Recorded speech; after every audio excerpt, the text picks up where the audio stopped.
deuxième colonne, Chaf He. Donc hier on avait fini sur le fait que on a dit que la vitalité de la Torah elle provenait du fait d'exprimer les mots de la Torah à haute voix. On a dit que la vitalité elle arrive au moment où les lettres de la Torah elles rentrent dans le cœur, et pour qu'elles rentrent dans le cœur il faut les dire à haute voix, c'est-à-dire c'est la voix qui va déterminer la qualité des lettres de la Torah, comment elles vont rentrer dans le cœur. C'est-à-dire si maintenant la voix, si on ne dit pas à haute voix, alors la Torah elle ne se grave pas dans le cœur, mais si maintenant on dit à haute voix, alors la Torah elle se grave dans le cœur. C'est ce qu'on avait vu hier, donc on a dit que justement il fallait lire la Torah avec les voyelles, avec les ta'amim aussi, les notes de musique, que tout ça c'était la qualité du son, la qualité de la lettre, si vous voulez, la lettre elle-même. On avait vu déjà dans les Torotes qu'on avait étudié avant que la lettre elle-même, elle est morte si elle n'a pas de voyelles. Alors maintenant, les voyelles, c'est aussi de la musique, c'est-à-dire c'est le son de la lettre. La voyelle, c'est le son de la lettre, et la note de musique, c'est le chant de la lettre. Alors tout ça, c'est pour pouvoir atteindre le cœur et graver les mots de la Torah sur le cœur. Ça, c'est ce qu'on a vu hier. Maintenant, Chavei dit Rabbi Natan, Vezeprinat Mashem Wabtenuzal, Sheikar Achurban Aya, Al Shelo Bacho Batorah Trila. Maintenant, les Chamim, ils ont dit dans la Gemara que pourquoi il y a eu la destruction du Beth Amikdash, c'est parce que les gens, ils n'ont pas fait la bracha sur la Torah au début. C'est-à-dire, ils n'ont pas fait Birkat Torah avant d'étudier la Torah. C'est-à-dire, ils étudiaient la Torah, mais ils ne faisaient pas la bracha avant. Comme Shkatouv, Alma Avta Haaretz, comme c'est écrit dans le prophète Jérémie, qu'on demande Alma Avda Haaretz, comment on a perdu la terre d'Israël. Davarze Sha'alou, ils ont demandé ça. Maï Velo Al-Khuba, il dit mais quoi, ils ont pas été dans la Torah? Ils étaient dans la Torah, pourquoi ils ont perdu la terre d'Israël? Alors il dit non, Shelo Bachu Batorah Trila, parce qu'ils n'ont pas fait d'abord la bracha avant l'étude de la Torah.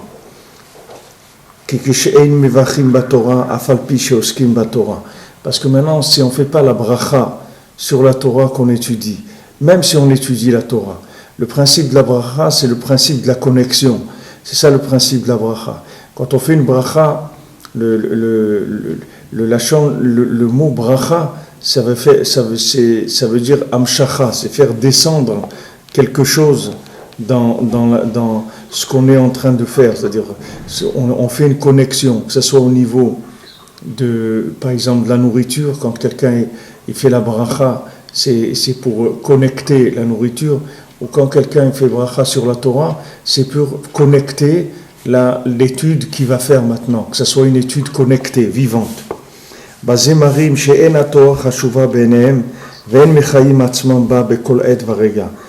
maintenant, quand quelqu'un il fait pas la bracha sur la Torah, alors il montre que la Torah elle n'est pas importante à ses yeux et qu'il ne tire pas de la vitalité de la Torah tout le temps, à chaque instant.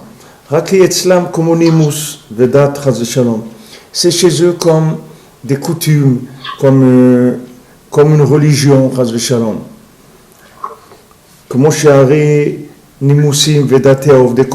comme les habitudes et les religions des idolâtres. C'est ça le principe du veau d'or.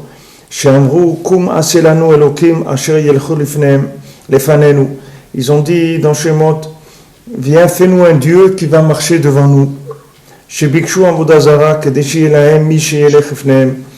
Ils ont demandé à Vodazara, c'est-à-dire ils ont demandé quelque chose qui aille devant eux.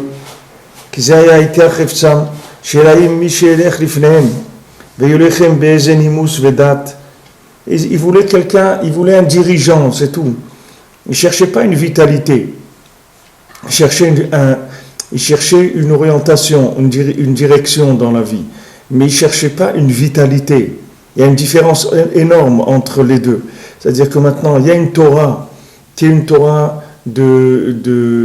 d'orientation, de direction, d'habitude, de coutume, de valeurs, tout ce que vous voulez, de moralité, toutes les valeurs que vous pourrez trouver, que vous pourrez attribuer à la Torah.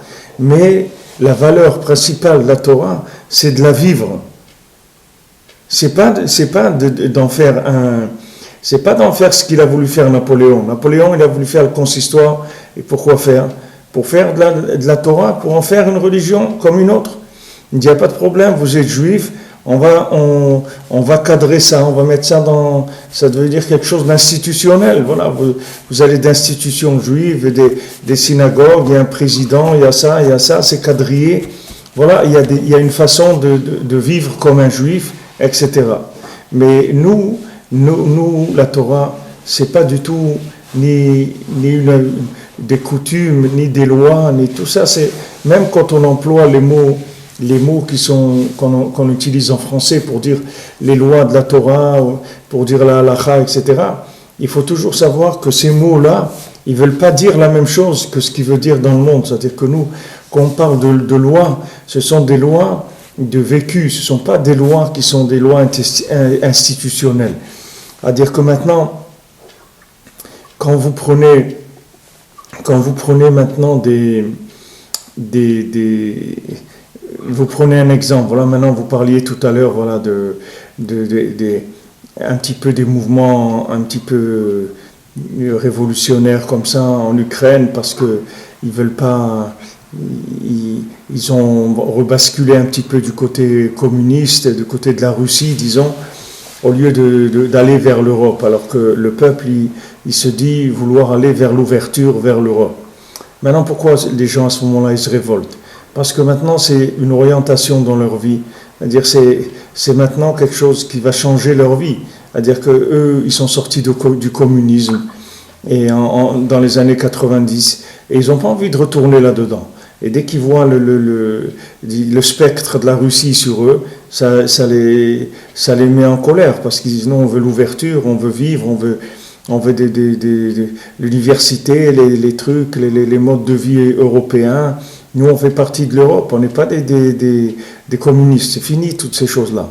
Maintenant, pourquoi il y a de la révolution? Pourquoi? Parce que là, on touche le vécu de la personne. C'est-à-dire, on touche sa façon de vivre.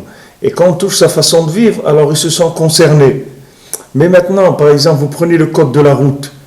Le code de la route, que les gens ne tirent pas de la vitalité du code de la route. Quand quelqu'un il laisse passer celui qui a priorité à droite, il n'y a aucune vitalité là-dedans. C'est que de l'ordre, c'est tout. C'est de l'ordre. C'est un ordre, mais c'est un ordre pour faire de l'ordre, c'est tout. C'est pas un ordre qui donne de la vitalité. Et ça, c'est une différence fondamentale avec la Torah. Il n'y a aucun ordre dans la Torah qui est fait pour mettre de l'ordre.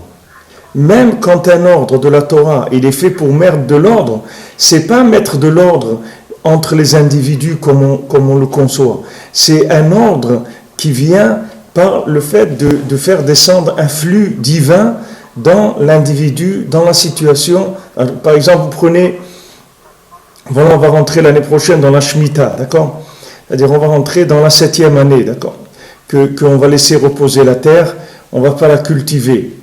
Maintenant, vous pouvez donner des explications d'ordre, si vous voulez, logique.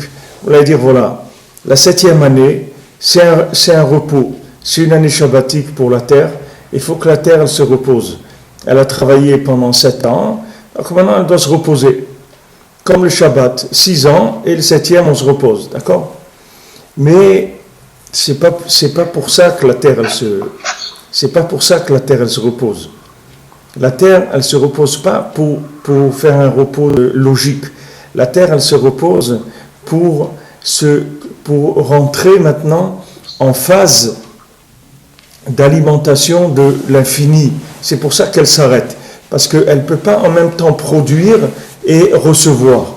C'est-à-dire la terre elle va s'alimenter pendant la 7e année elle va s'alimenter en énergie, en flux d'infini. De manière qu'après, quand elle va donner ses fruits, elle va donner des fruits qui sont chargés d'éléments qui sont d'infini. C'est-à-dire, c'est une nourriture qui est pleine de sainteté, de lumière divine. Et ça, c'est valable pour toutes les mitzvot. Absolument toutes les mitzvot.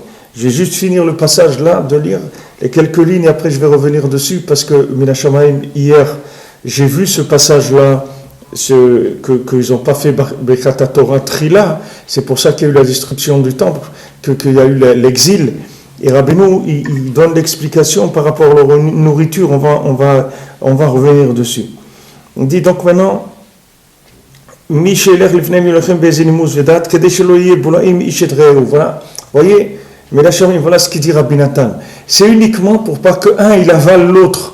C'est ça les lois c'est ça les lois chez les goïms. C'est de l'ordre, c'est tout. C'est pour mettre du céder, de l'ordre, pour pas qu'un il commence à avaler l'autre. C'est-à-dire que maintenant, si moi maintenant je respecte pas la loi, c'est-à-dire que maintenant dans mon jardin, je laisse pas 2 mètres par exemple qui sont pas construits et entre moi et mon voisin. Avec que maintenant je vais me rapprocher mon mur jusqu'à la limite du nez de mon voisin, je vais lui déranger sa vie, etc. Il faut qu'il y ait un ordre pour pas que les gens ils se dérangent. Il y a un code de la route, c'est pour pas qu'il y ait des accidents toute la journée. Mais c'est pas pour donner une vitalité aux gens. C'est juste de l'ordre, c'est tout. C'est pour mettre de l'ordre, c'est tout. Et en français, le mot ordre, vous allez le voir, c'est un mot qui vient dans beaucoup d'angles. C'est-à-dire qu'on dit c'est d'ordre médical, c'est d'ordre comme, c'est-à-dire toutes ces expressions du mot ordre, ça montre que tout ce qu'il y a, c'est vrai que pour mettre de l'ordre, c'est tout. Mais maintenant, s'occuper de l'individu selon ce que lui il a besoin et de l'alimenter en lumière infinie, ça c'est birlal, ça n'existe même pas dans la tête des gens. C'est quelque chose qui n'existe même pas. Vous parlez de quelque chose qui n'existe pas. Les gens maintenant, de quoi on s'occupe? De quoi on s'occupe? De mettre de l'ordre dans la cité, de manière à ce qu'un il vole pas l'autre, il tue pas l'autre, et il dérange pas l'autre, il fait pas de la musique après 22 heures, il fait pas du tapage nocturne, etc. Pour que l'autre il doit pouvoir dormir. Pour aller à Renault à 5 heures du matin, il doit aller travailler chez Renault, il faut le laisser dormir, sinon le lendemain il va visser les boulons à l'envers, on va avoir des problèmes sur l'autoroute. Maintenant c'est que de l'ordre, c'est tout. Il n'y a pas de la recherche du besoin de l'individu. Aucun besoin. On ne cherche pas ça. On fait juste de l'ordre, c'est tout. C'est ça la différence qu'il y a. C'est pour ça que, je vous l'ai dit plusieurs fois, mais vous voyez, Rabbi Nathan dit ici, il le dit clairement, on n'a pas le droit de dire que la Torah c'est une religion. Il faut pas accepter que les gens ils disent Jérusalem c'est la ville des 3 religions. C'est pas la ville de religion du tout. C'est une ville du Ham Israël, c'est une ville de l'infini. Ça n'a rien à voir avec la religion, rien du tout. C'est pas de la religion, le judaïsme. Le judaïsme, c'est l'alimentation de l'individu par un flux divin permanent. C'est ça le judaïsme. Le judaïsme, c'est pas un ordre, c'est pas de l'ordre. Et le judaïsme, ça peut être même le désordre. Quand il y a des halakhot qui mettent la personne dans le désordre, parce que c'est comme ça la volonté d'Hachem. La volonté d'Hachem, elle est comme ça. Quand on va se demander, la Torah elle dit, quand tu vas te demander qu'est-ce que tu vas manger dans la 7e année, puisque maintenant Hachem il ne te laisse pas cultiver, il ne te laisse pas vendre les fruits de la terre. Donc toi maintenant si tu es paysan, comment tu vas vivre la 7e année? Alors Hachem il te dit, n'aie pas peur, la 6e année je te donnerai 2 fois. Comme le vendredi la manne, elle descendait 2 fois à la part, pour le vendredi, pour le Shabbat. Alors de la même façon, la 6e année, la terre elle donnera une telle bénédiction qu'il y en aura pour 2 ans. Il n'y aura pas que pour une année.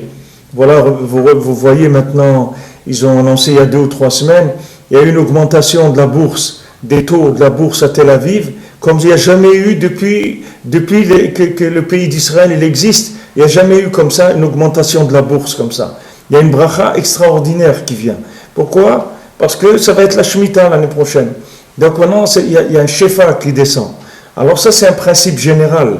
C'est-à-dire que chaque fois que quelqu'un il va s'interrompre de fonctionner dans l'ordre, ou d'aller dans l'ordre du Derech Eretz de ce monde pour pouvoir s'attacher à Hachem, Hachem il va lui donner une bracha, c'est-à-dire Hachem il va lui donner une augmentation de la productivité, de ce dont il a besoin pendant la période où avant qu'il s'interrompe. Si par exemple quelqu'un il décide, regardez, la terre elle-même elle s'arrête tous les 7 ans pour se reposer un an, pour se recharger en énergie divine. Un homme aussi il a le droit. Moi je connais des gens que quand c'est l'année de la Shemitah, ils ne travaillent pas. Cette année-là, toute l'année, ils ne travaillent pas. Ils vont dans une yeshiva, ils étudient la Torah toute l'année. Il dit comment la terre, elle s'arrête de travailler et moi je vais travailler. Alors, ils ne travaillent pas pendant un an, ils ne travaillent pas. Bien sûr, ce n'est pas tout le monde qui peut se permettre ça. Il y a des gens que s'ils ne travaillent pas un an et on ne les reprend pas, donc ils ne peuvent pas se permettre ça. Mais il y a des gens qui ont des commerces ou autres, alors ils peuvent mettre un gérant pendant un an, etc. Ils ne s'occupent pas de leurs affaires pendant un an. Ils prennent une année, comme on dit, une année shabbatique. Ça veut dire une année shabbatique, ça veut dire que maintenant je vais monter, me prendre de l'énergie pour pouvoir vivre encore 6 ans et faire ce que j'ai à faire dans le monde. Alors maintenant, la Torah, ce n'est pas une religion. Il n'y a pas de religion. La notion de religion, ça n'existe pas dans la Torah. Ce n'est pas des coutumes, des habitudes, de l'ordre, que ça soit sympathique. Il n'y a rien dans la Torah, il n'y a rien qui est sympathique. Ce n'est pas ça qu'on cherche. On ne cherche pas que ça soit sympathique et que ça soit agréable. Parce que tout ça, ce sont des notions qui sont des notions extérieures. Ce n'est pas des notions qui sont des notions pnimites. Maintenant, quand, bien sûr, il y a le Derech Eretz, c'est très important dans la Torah, puisque Derech Eretz kadma la Torah, on dit que le Derech Eretz, il vient avant la Torah. Mais pourquoi? C'est pour permettre de vivre la Torah. Ce n'est pas un Derech Eretz qui est en lui-même, qui a une valeur. C'est un Derech Eretz qui suppose d'autres choses. Il faut faire passer d'autres choses. Vous voyez, vous pouvez trouver en France des voisins qui vont être très polis et très gentils, etc. Mais ils peuvent vous détester complètement. Et le jour où il y a un problème, ou même quand ils ont une occasion de vous nuire ou tout, ils vont le faire. C'est-à-dire que maintenant, il y a des règles de fonctionnement, dire bonjour monsieur, voilà votre courrier, voilà un truc, il y a quelqu'un qui est passé vous voir, n'importe quoi, mais il n'y a aucune ahava, il n'y a pas d'amour du tout. Tandis que nous, le Derech Eretz que la Torah nous dit, c'est juste une façon de véhiculer de véhiculer la perfection. C'est pour ça qu'il y a du Derech Eretz. C'est pas le Derech en tant que finalité. C'est pas la politesse ou les lois de bienséance, comme on dit. C'est pas ça qui compte. C'est la finalité. C'est-à-dire, nous, c'est par rapport à la finalité, ces lois de bienséance. C'est pas par rapport à elles-mêmes. C'est pas une valeur en elle-même. Alors maintenant, il dit que ils n'ont pas du tout regardé quel était le but final, le but éternel. C'est ça qui les a fait faire Avodah Zarah. Parce qu'à cette époque-là, maintenant, nous, quand on parle, c'est difficile de comprendre ça parce que le Yetzirah de l'idolâtrie, les Chachamim, ils l'ont enlevé du monde. Donc, on ne sait pas trop, pour nous, on ne sait pas trop ce que ça veut dire. Mais sachez qu'il y avait des époques où il y avait l'Avodah Zarah, quand il y avait le roi Ménaché, par exemple, qu'il faisait Avodah Zarah. Alors, il dit que même les Chachamim, ils mettaient des habits longs et serrés pour pas que quand ils allaient courir pour faire Avodah Zarah, le fait que leur habit il était long et serré dans les mollets, ça les faisait tomber et trébucher, et comme ça ils n'allaient pas faire Avodah Zarah. Et parce qu'il y avait un Yetzirah terrible de l'Avodah Zarah. Terrible, on ne peut même pas imaginer ce que ça veut dire. Parce que de nos jours, Baruch Hashem, ça n'existe plus. Mais le principe de l'Avodah Zarah, c'est de ne pas voir plus loin que le bout de son nez. C'est-à-dire de ne pas voir la finalité des choses. Nous, la première chose qu'on voit, d'abord, c'est Olam Haba. C'est la première chose qu'on a en tête. C'est le monde futur. C'est notre premier souci, c'est celui-là. Quand on se lève le matin, Rabbeinu dit, il faut penser au monde futur. Il faut penser au monde futur. Donc voilà, quand tu vas penser au monde futur, après toute ta journée, elle va être axée par rapport à ce but-là. qui est le monde futur. Et par rapport à ce monde futur-là, tu vas trouver maintenant des façons de vivre par rapport au monde futur. Si quelqu'un, par exemple, il veut monter en Eretz Israël, alors s'il pense au monde futur, ça va l'aider pour monter en Eretz Israël. Ça va l'aider à vivre en Eretz Israël. Même si c'est difficile pour lui, que sa famille allait ailleurs, ou qu'il avait un métier qui était spécifique là où il était, que là il gagne moins, ou n'importe quoi, n'importe quelle difficulté qu'il puisse avoir, il va rester parce que c'est une terre qui aide dans la préparation du but final, c'est-à-dire de la vie dans le monde futur. Puisque la terre d'Israël, ce n'est pas vraiment une terre de ce monde. Vous voyez qu'il n'y a pas besoin, les autres terres dans le monde, elles ne gardent pas le Shabbat, elles ne font pas l'année sabbatique. Il n'y a aucune raison de faire une année shabbatique. Il n'y a pas de raison, il n'y a aucune obligation de laisser reposer la terre. Je ne sais pas s'ils appelaient ça la jachère, ou je ne sais pas comment ils appelaient ça. Mais il n'y a aucune raison de laisser reposer la terre en Chutz Laaretz. La terre, elle peut travailler 7 sur 7 et il n'y a aucun problème. Pourquoi ? Parce que ce n'est pas comme la terre d'Israël. La terre d'Israël, c'est une terre qui est entre ce monde et le monde futur. Donc elle a besoin d'être alimentée tous les 7 ans en énergie divine. Comme un juif, il a besoin du Shabbat. Un non-juif, il n'a pas besoin de faire Shabbat. Mais un juif, il a besoin de faire Shabbat. Pourquoi ? Parce qu'un juif, il a besoin de s'alimenter en énergie divine un jour par semaine pour pouvoir faire ce qu'il a à faire pendant les 6 jours. Pour pas, comme on dit, perdre le nord. Pour que ça soit clair dans sa tête ce qu'il a à faire. Pour que ça soit clair, il doit retourner à la base une fois par semaine, remettre les pendules à l'heure, remettre les notions en place, reprendre sa connexion avec Hachem totale, et après, il rentre dans les 6 jours de la semaine et il opère dans les 6 jours de la semaine ce qu'il a à opérer. C'est un principe général. Alors maintenant, dans toute chose, il faut regarder la finalité de chaque chose. Quelle est la finalité de cette chose-là ? Si maintenant cette finalité, elle correspond au monde futur, à la volonté d'Hachem, à ce que Hachem il attend de moi pour le monde futur, alors je le fais. Et si ça ne correspond pas à ça, alors je ne le fais pas, je ne m'engage pas. Je ne m'engage que dans des choses qui sont en accord avec le but final. C'est ça ce que je recherche. Maintenant, tout le reste, ça va être que des moyens, c'est tout. Des moyens pour arriver à ce but final. Tandis que maintenant, dans le monde, le principe de l'Avodah Zarah, c'est que le moyen, c'est le but. Il n'y a pas un moyen. Ce qu'il y a, les moyens, c'est des buts en soi. Ce n'est pas des moyens. C'est des buts. C'est ça le principe de l'Avodah Zarah. L'idolâtrie, c'est d'adorer des choses qui sont dans ce monde. D'adorer des choses de ce monde. Nous, on n'adore rien de ce monde. Nous, tout ce qu'on aime, c'est rien que dans le monde futur. Mais de ce monde-là, on n'aime rien du tout. Ce monde-là ne nous intéresse pas du tout, rien de ce qu'il y a dans ce monde. Et quand maintenant, on prend des choses de ce monde, c'est rien que pour les attacher au monde futur. Quand on fait des tefilines, qu'est-ce qu'on fait ? On fait des boîtiers avec de la peau de bovin et des lanières, et on prend du claf, du parchemin, qui est du parchemin animal, et on écrit la Torah dessus. Pourquoi ? Pour élever l'animal vers l'infini. C'est ça notre but. Notre but, c'est qu'on est venu ici pour élever la matière vers l'infini. C'est pour ça qu'on est là. Donc il ne faut pas perdre de vue quel est le but de notre venue sur terre. Et tout ce qu'on fait, c'est par rapport à ça. Alors Rabbeinu il dit il rapporte, ici les Chachamim, il parle de, ce que Rabbi Nathan il rapporte ici, il dit que pourquoi on a été exilé, c'est parce qu'il ne faisait pas Birkat HaTorah Trila, c'est-à-dire il ne faisait pas la bracha sur la Torah. Qu'est-ce que ça veut dire, ça veut la bracha sur la Torah?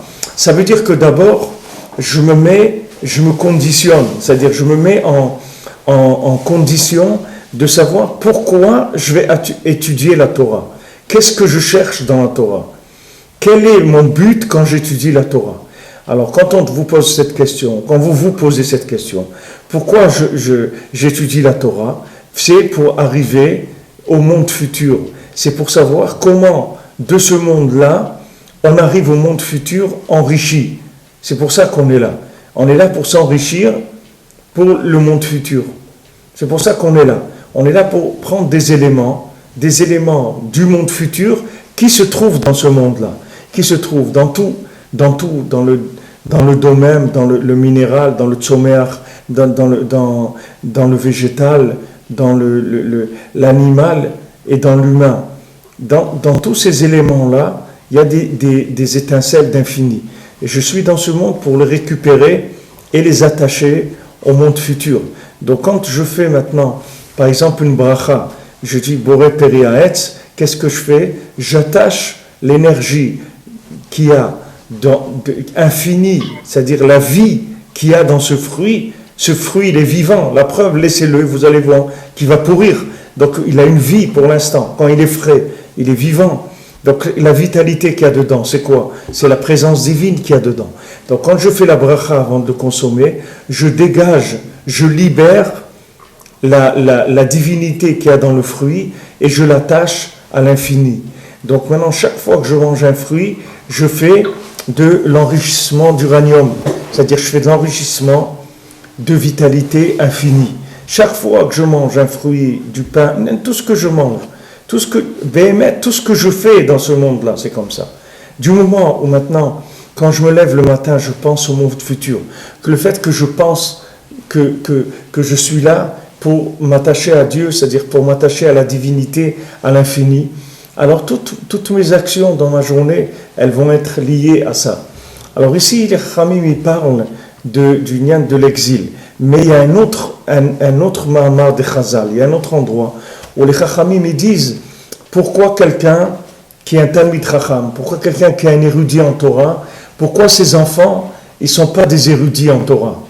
Alors ils donnent la même réponse, parce qu'il n'a pas Birkat HaTorah Trila, il n'a pas fait d'abord Birkat HaTorah. Qu'est-ce que ça veut dire? Alors Rabbeinu dit que ça veut dire qu'il n'a pas fait Birkat HaTorah Trila. Alors Rabbeinu dit il n'a pas été Mevarer, il n'a pas sanctifié, il n'a pas béni la trala, le début. Maintenant, c'est quoi le début?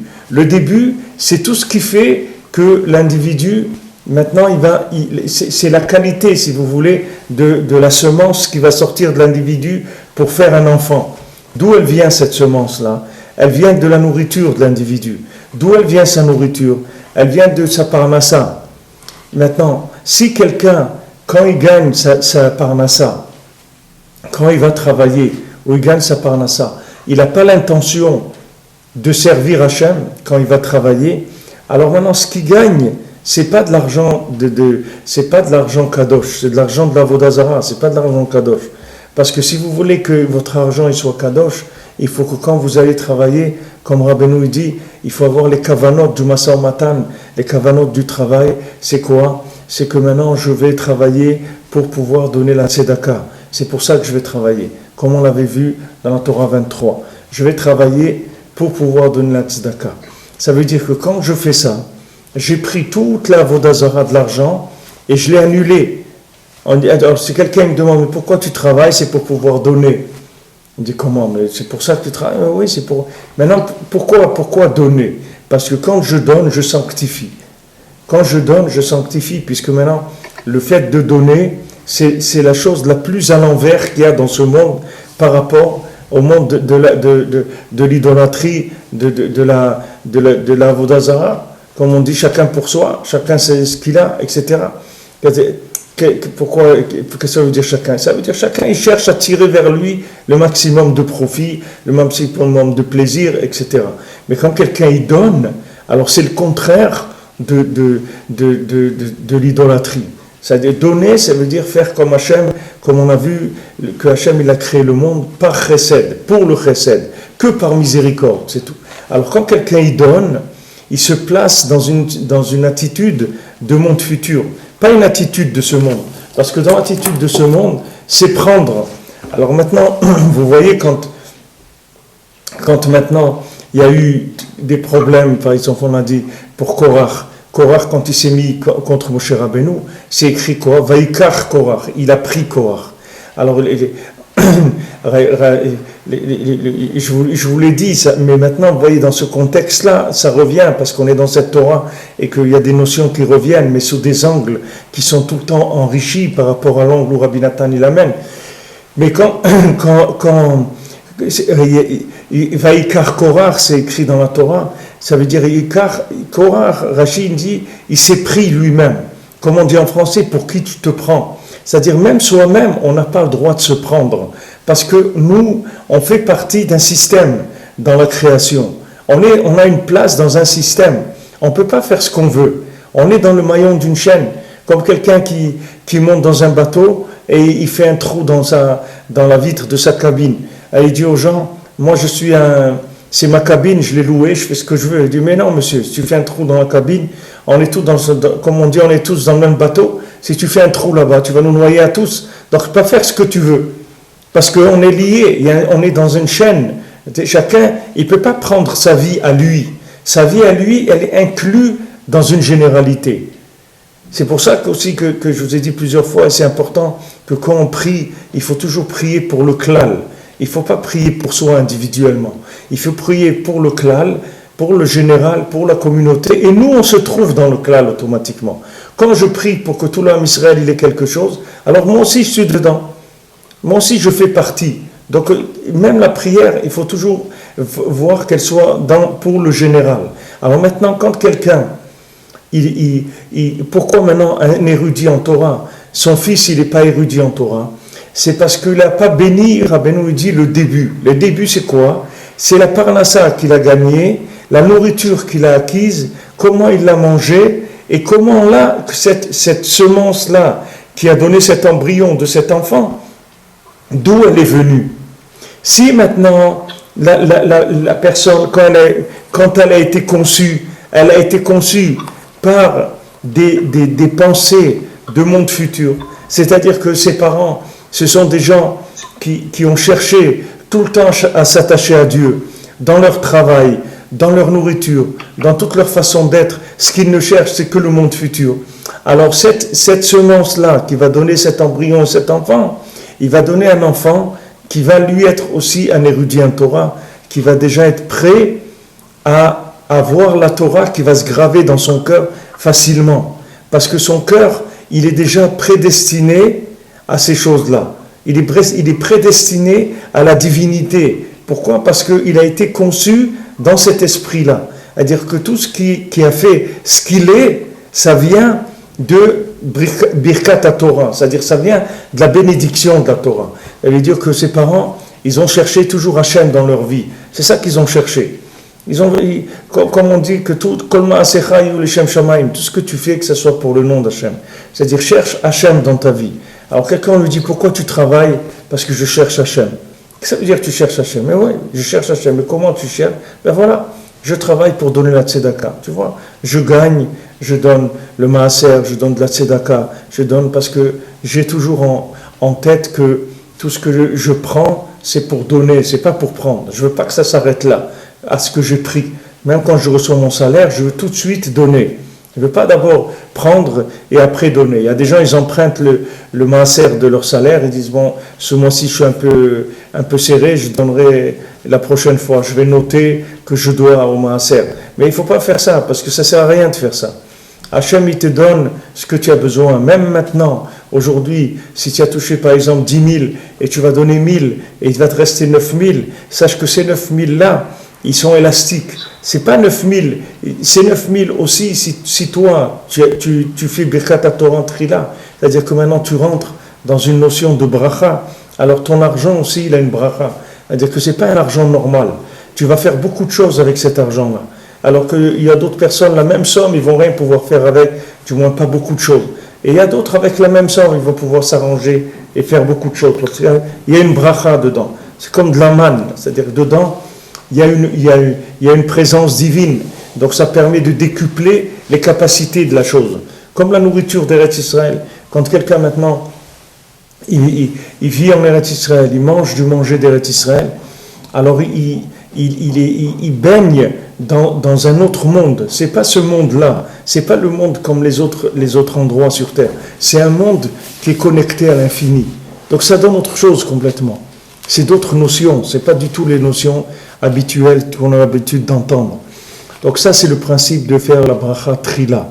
Trila, ça veut dire d'être mekadesh la trala, c'est-à-dire de sanctifier le début de chaque chose. quelqu'un se marie, pourquoi tu te maries? Parce qu'elle est belle, parce qu'il est beau, parce qu'elle est riche, parce qu'il est riche, ça vaut rien ça. Ça vaut rien.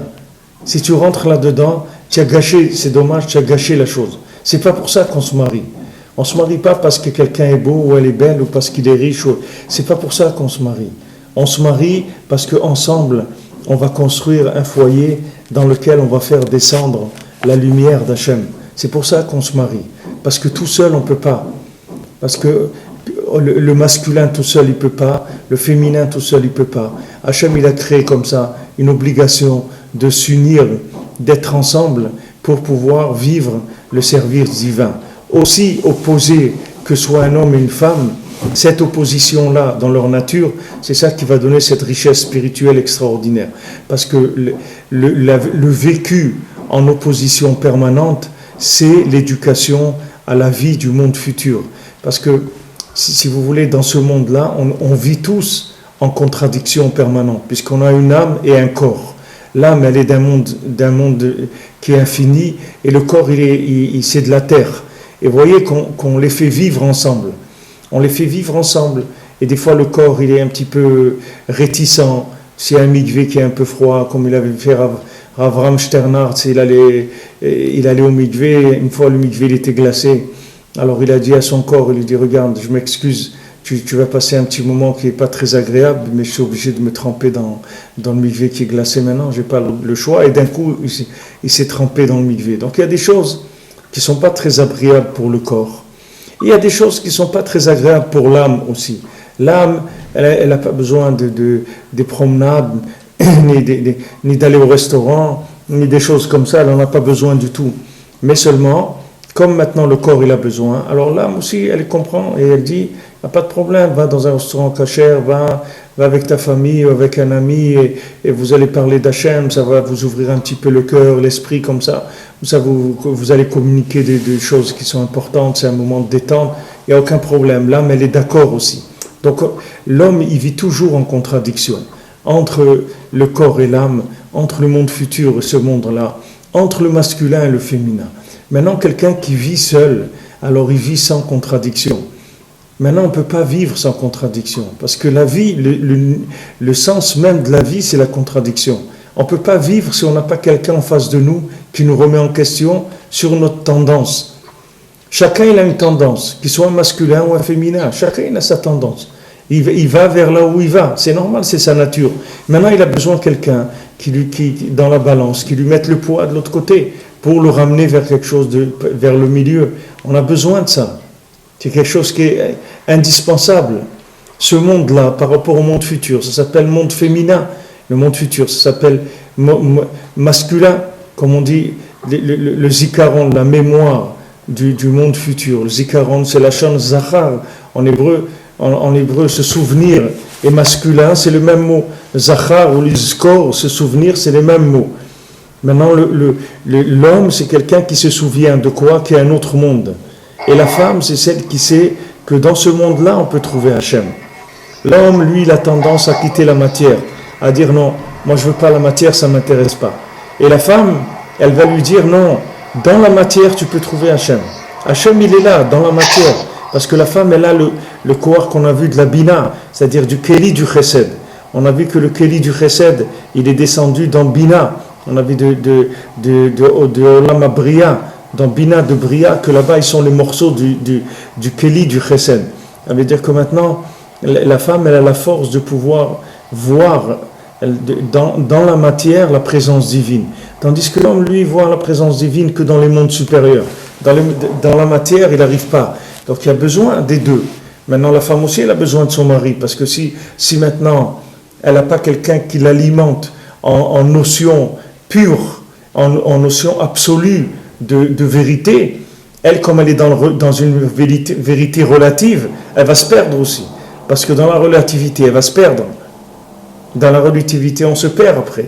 À force d'être dans le relatif, on perd le côté clair et évident de la vérité. On a besoin qu'il y ait toujours d'être alimenté en notion d'absolu.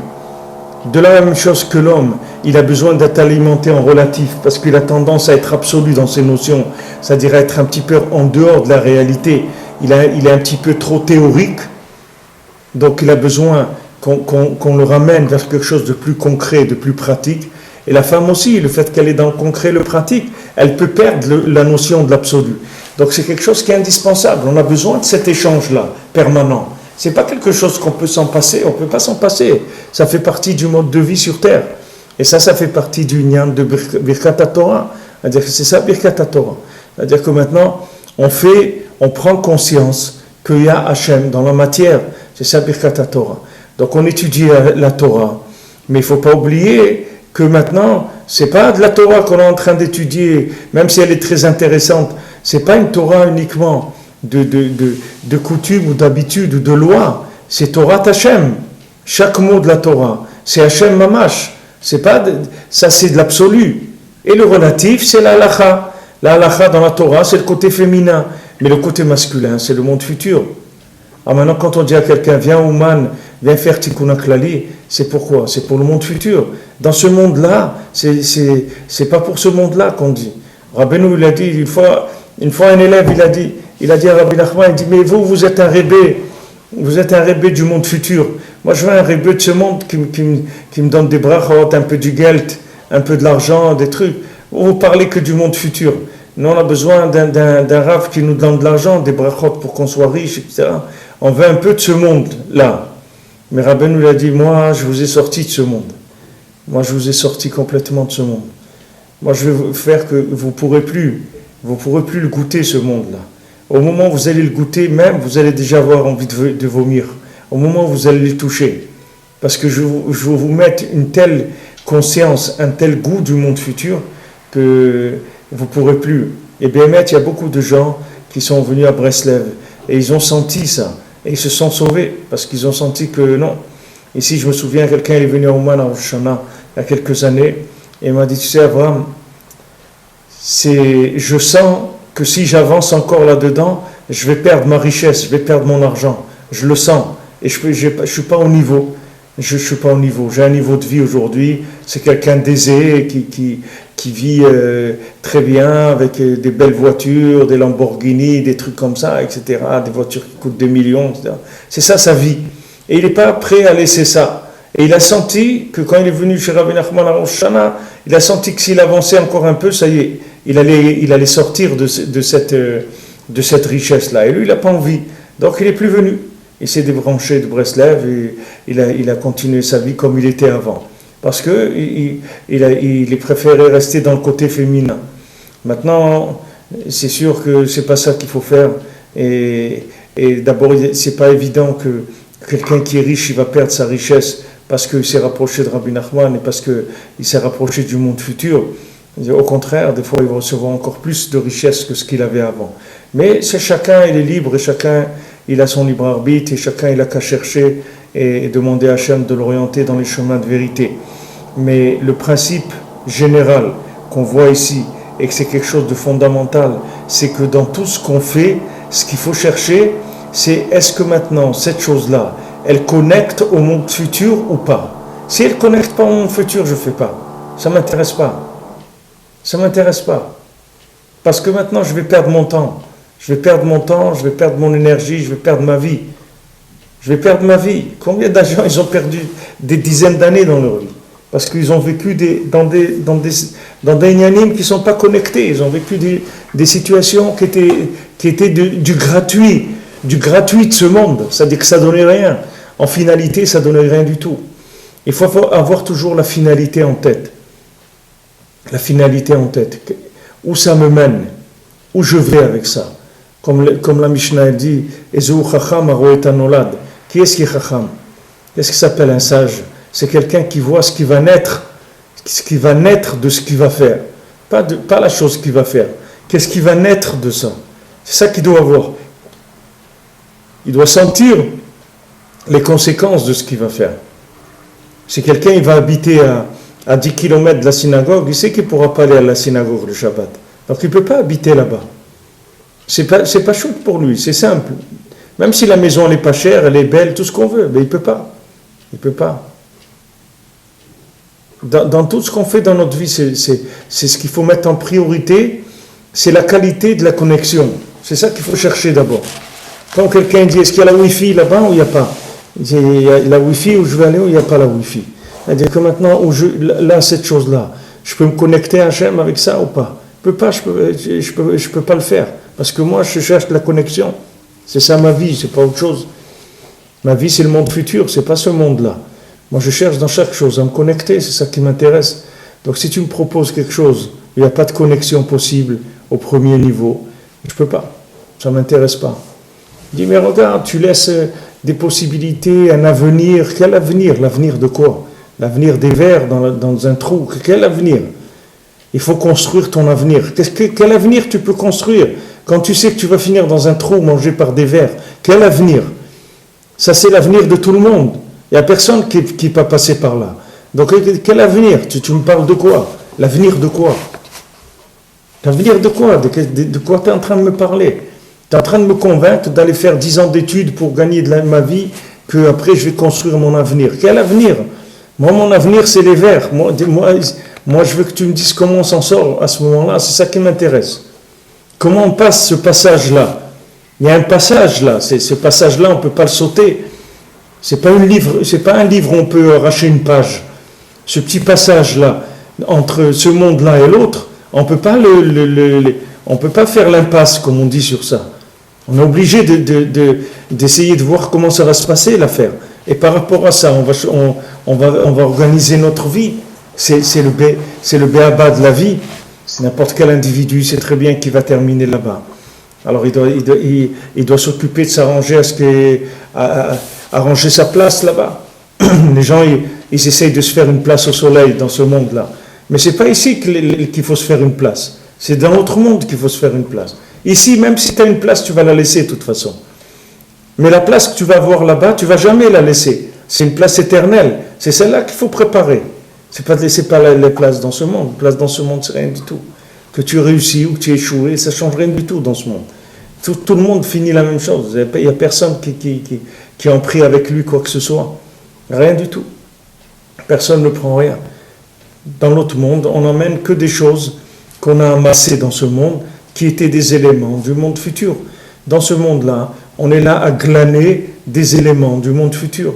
Tout ce qu'on va glaner dans ce monde, qui fait partie du monde futur, c'est ça notre fortune qu'on a là-bas. C'est ça notre richesse. C'est ça notre compréhension de l'infini auquel on va avoir accès après.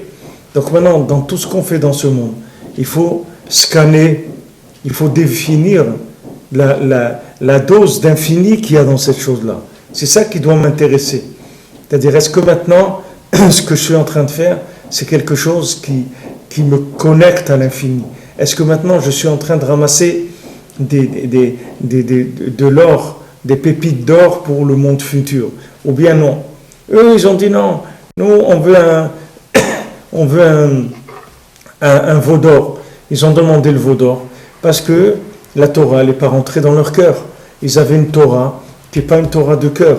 Donc comme ce n'est pas une Torah de cœur, ils ont cherché à faire de la Torah des systèmes. Des systèmes. Ils ont dû faire un système de Torah. On va fabriquer des systèmes de Torah. Mais la Torah, ce n'est pas un système. La Torah, c'est une connexion à l'infini, ce n'est pas un système. Comment tu vas rendre la connexion à l'infini, tu vas en faire un système? C'est pas possible. C'est impossible, c'est contradictoire. Le système, le mot système, c'est féminin le mot système. Tout ce qui est système, c'est féminin, c'est organisation. Dans ce monde, ça s'appelle féminin.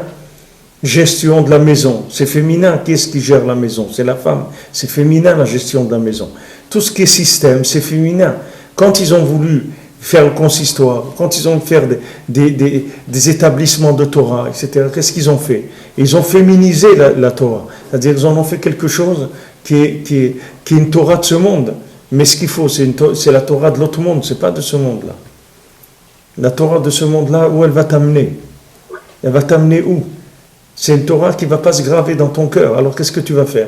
Tu vas mettre tes tefilines, tu vas faire ça et tout, mais il n'y a pas de cœur, ça ne se connecte pas. C'est des actes qui sont morts, il n'y a aucune connexion.